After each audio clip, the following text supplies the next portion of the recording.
Okey, menjawab persoalan daripada Tuan Moderator. Saya rasa saya perlu untuk membincangkan tentang persediaan lagi. Sebab belum cukup lagi untuk kita bincangkan tentang persediaan. Sebab kita nak all out ni. Dalam Ramadan ni kita nak berhabisan. Sebab tadi kita dah menggembur tanah, kita dah menyiram air pada tanaman, dan di Ramadan inilah kita akan menuaikan hasilnya. Jadi ia perlukan persediaan yang mantap, yang padu, bermula daripada sekarang. Saya minta izin Tuan Moderator untuk sambung sedikit lagi tentang persediaan. Saya nak kita sama-sama melihat di antara persediaan kita ialah menjaga silaturahim.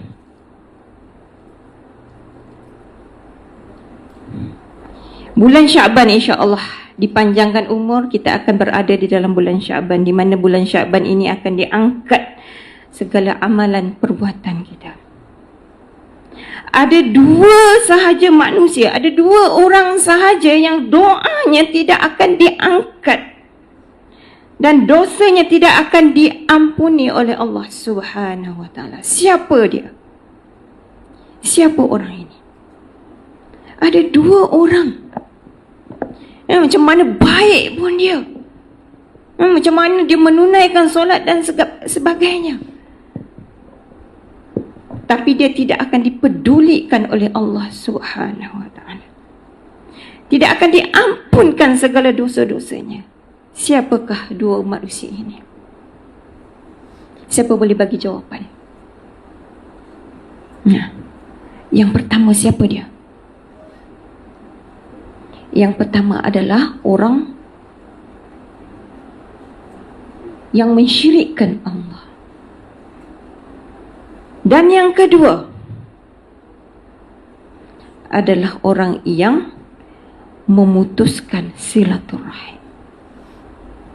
Ini dua manusia ini yang tidak akan diampunkan dosanya oleh Allah. Cuba kita lihat, tuan-tuan dan puan-puan yang dirahmati Allah Subhanahu wa taala.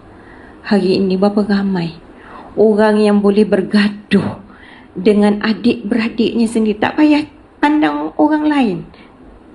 Bergaduh, tidak bertegur siapa, dengan kakak sendiri, dengan darah daging sendiri. Tidak bertegur siapa dengan mak bapak sendiri. Dah berpuluh tahun tak balik rumah sebab merajuk dan sebagainya.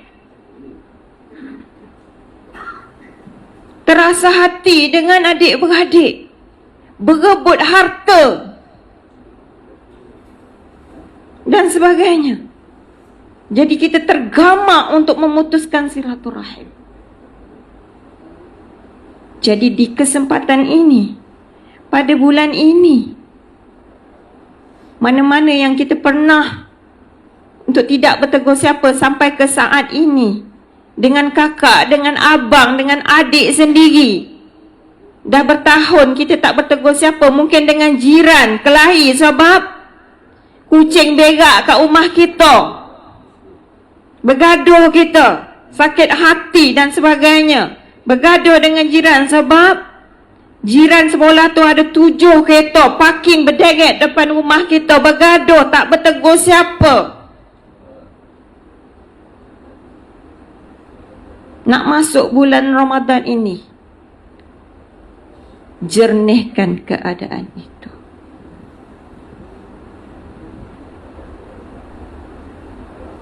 Memang kita hidup ini tak lepas dengan dikata oleh orang. Sakit hatilah orang tu kata kita, sakit hatilah orang tu maki kita, sakit hatilah orang tu buat macam-macam dengan kita. Tapi kita, seperti mana yang Dai Anas syurkan tadi, sabar. Ada orang kata sabarnya ada had, Ustazah. Tak pek dah. Ada batas kan? Kau dah melampau tak boleh sabar lagi dah. Saya pernah berada menjawat jawatan sebagai perunding cara masalah rumah tangga. Ada seorang isteri datang berjumpa dengan saya. Ustazah, dia kata, saya memang dah tak sabar dah dengan lelaki saya ni. Tak kira lah, tak apalah Ustazah, masuk neraka pun neraka lah kobat. Sampai macam tu sekali lah. Dah tak fikir panjang dah. Kata dah tak boleh sabar dah Ustazah. Apa yang menyebabkan puan tak sabar ni? Dia tak romantik lah, hai bunuh tu ya. Tak romantik. Dia kata dah 20 tahun kahwin tak romantik Ustazah. Tak pernah pun nak cakap I love you abang sayang kat awak, tak pernah. Tak macam suami orang lain. Anas dah kahwin belum? Oh, Alhamdulillah. Kena mengaku juga ya. Sebab tak romantik, tak macam laki orang lain. Jadi saya pun tanya kat isteri tu, habis kalau suami puan tak romantik, puan romantik tak? Kalau dia tak romantik, saya pun tak romantik lah Ustazah. Jadi nak mencipta kebahagiaan ni tuan-tuan dan puan-puan, jangan tunggu orang lain. Dia mesti bermula daripada diri kita sendiri. Kok suami kita tu tak romantik, tak boleh nak buat apa dah. Memang macam tu lah sampai ke mati. Sampai ke mati. Memang macam tu lah. Tak apa, kita ubah. Kita tak boleh ubah orang lain, tak boleh. Bang, hari ni saya buat pick up line untuk abang. Apa beza abang dengan Spiderman kau bai? Kan? Tanya dekat lelaki. Nak tahu tak? Apa bezanya abang? Tak tahu dah. Spiderman tu melokap kat dinding, tapi abang melokap kat hati saya kau bai. Lahai. Usah romantik itu kan? Dia pun berkobar-kobar lah nak dengar jawapan daripada suami. Suami baik tak tahu, tak ada perasaan. Oh yoko teh.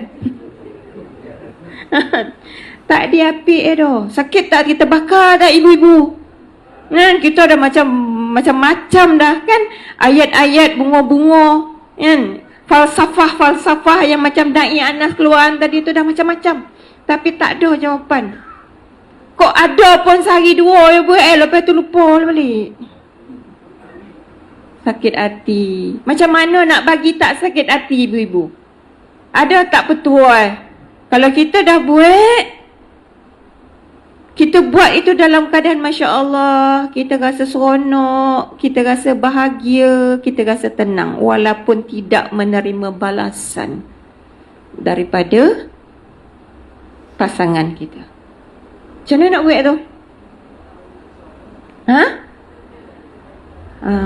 Redha je lah. Nak buat macam mana dah macam tu kayo redha kan?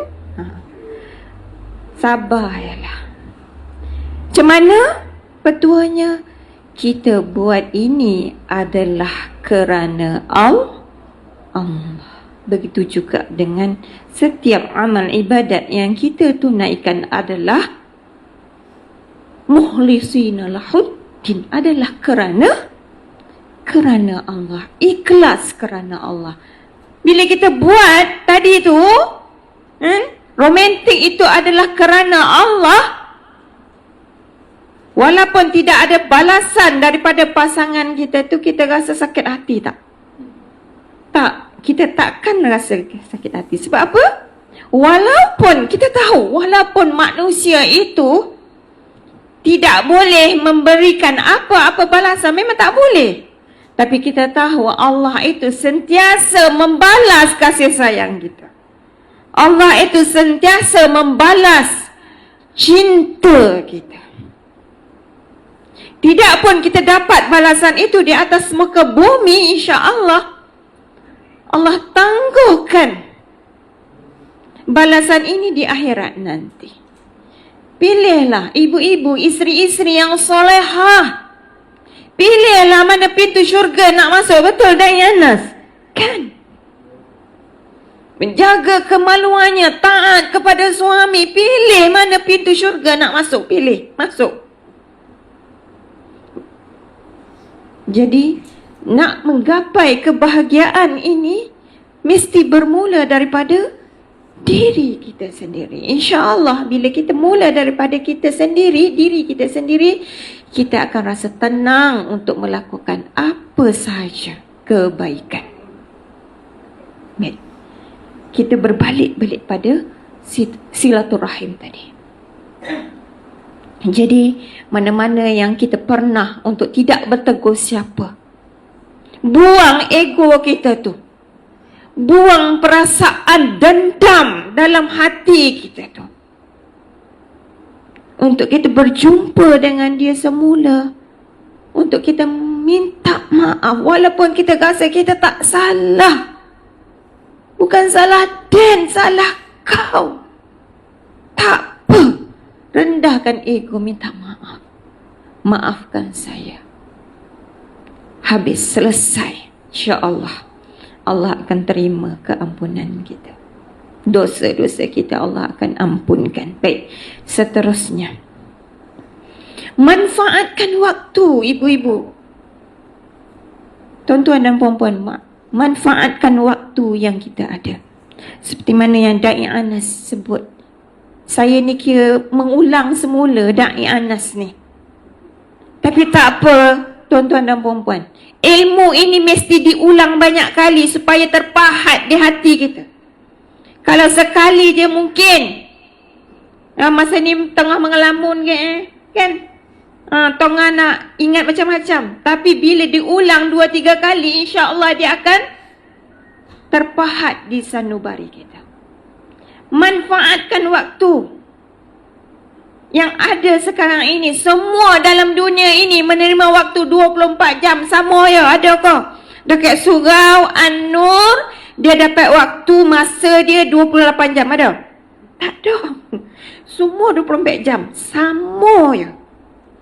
Tapi macam mana kita nak menguruskan waktu itu dengan sebaik mungkin? Cuba kita tanya diri kita balik, tuan-tuan dan puan-puan, berapa banyak kita buka Facebook satu hari dan berapa banyak kita buka Al-Quran satu hari? Cuba kita kira balik. Sekejap-sekejap kita pegang handphone. Sekejap-sekejap kita buka handphone. Tak boleh renggang daripada tangan kita ni untuk buka handphone, buka Facebook, buka Instagram, sekarang ni pula TikTok.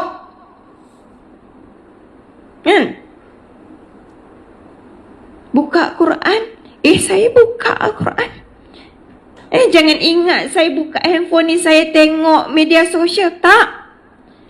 Saya baca Al-Quran dalam telefon. Tapi sejauh mana khusyuknya kita baca Al-Quran di dalam telefon? Tengah-tengah baca, nampak pula WhatsApp masuk. Bang, balikkan tolong, boleh tolong?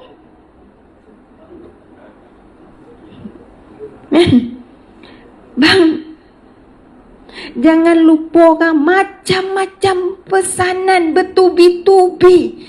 Agak kita dah susah hati ni. Allah, apalah ilah ni kan. Kita nak tutup Quran ke kita tutup WhatsApp? Biasanya kita akan tutup Quran tu.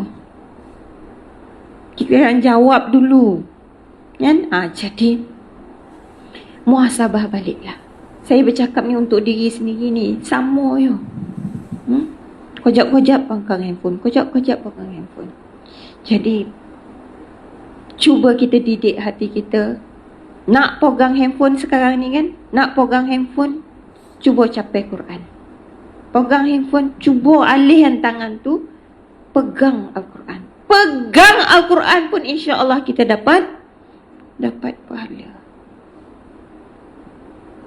Dan seterusnya, bila sebut pegang Al-Quran, dan sudah semestinya lah kita nak memperbanyakkan bacaan Al-Quran.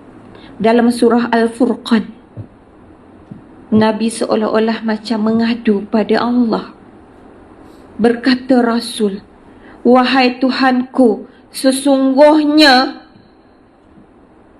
kaumku ini menjadikan Al-Quran sesuatu yang tidak diacuhkan, sesuatu perlembagaan yang ditinggalkan, yang diabaikan. Adapun baca Al-Quran semata-mata baca tapi tidak tadabbur, tidak menghayati makna-makna di dalam Al-Quran dan tidak mengamalkan. Kita ni tuan-tuan dan puan-puan yang dirahmati Allah Subhanahu Wa Taala, memilih dalam Al-Quran ini ikut apa yang kita suka je. Perintah Allah dalam Al-Quran, sunnah-sunnah Nabi, kita pilih-pilih. Ada yang kita suka, kita buat. Ada yang kita tak suka, kita tak nak buat. Dalam Al-Quran macam-macam perintah yang Allah suruh kita buat, tapi kita ambil tak semua. Macam contoh bab menutup aurat. Alhamdulillah, insya-Allah lah kita tengok nanti. Bulan Ramadan nanti kan, insya-Allah ramai yang berhijrah, yang perempuannya ramai yang berhijrah daripada tak pakai tudung. Alhamdulillah dah mengenakan tudung, masya-Allah. Daripada yang tudungnya sengkat-sengkat dah jadi labuh, alhamdulillah. Daripada yang tak pakai stukin dah mula dah pakai stukin walaupun nipis stukinnya, alhamdulillah. Tapi ya Allah, ya Tuhanku, hanya di bulan Ramadan sahaja yang dia berubah. Jadi itu timbul, kita ni hanya jadi hamba Ramadan ataupun kita ni sebenarnya hamba Allah. Kalau hanya kebaikan yang kita lakukan itu semata-mata di bulan Ramadan, itu namanya hamba Ramadan.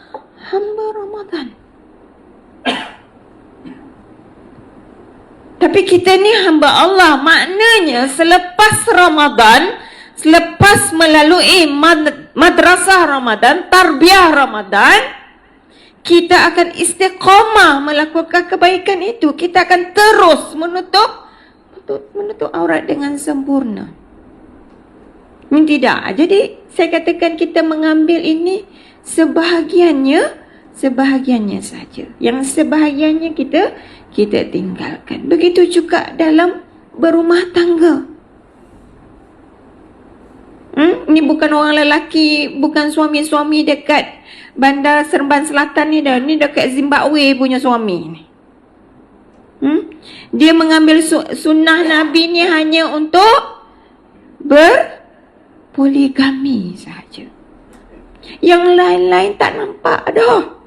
Yang tolong potong sayur tak nampak, tu sunnah Nabi. Yang tolong nyapu nyampah pula dah. Sapu sampah tu tak nampak, sunnah Nabi. Yang tolong kemas rumah, yang tolong menghargai isteri tu tak nampak, sunnah Nabi. Yang nampak hanya poligami saja.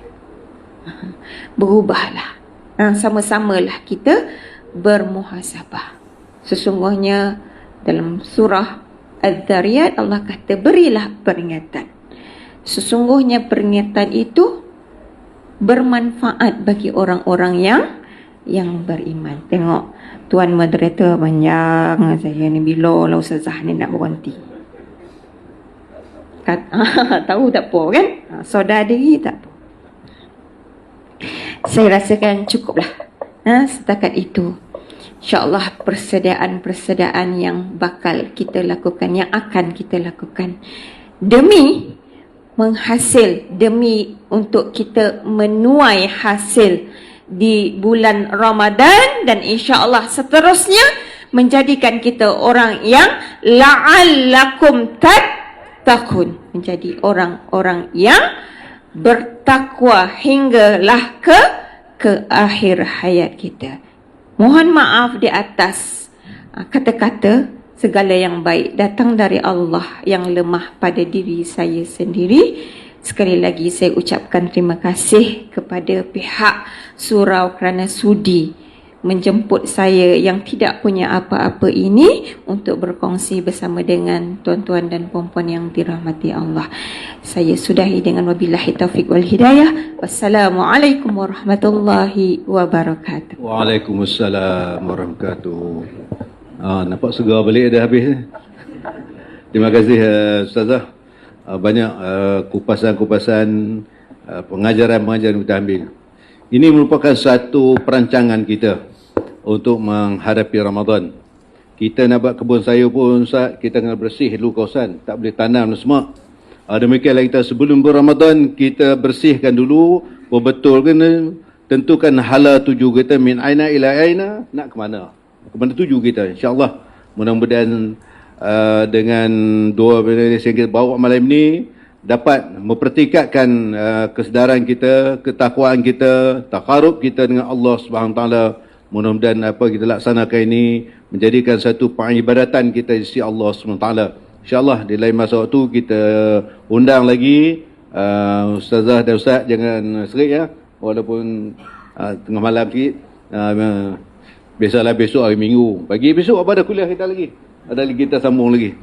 Terima kasih banyak-banyak kepada Tuan Kuasa yang menganjur dan kepada tuan-tuan dan puan-puan yang terus istiqamah sehingga akhir.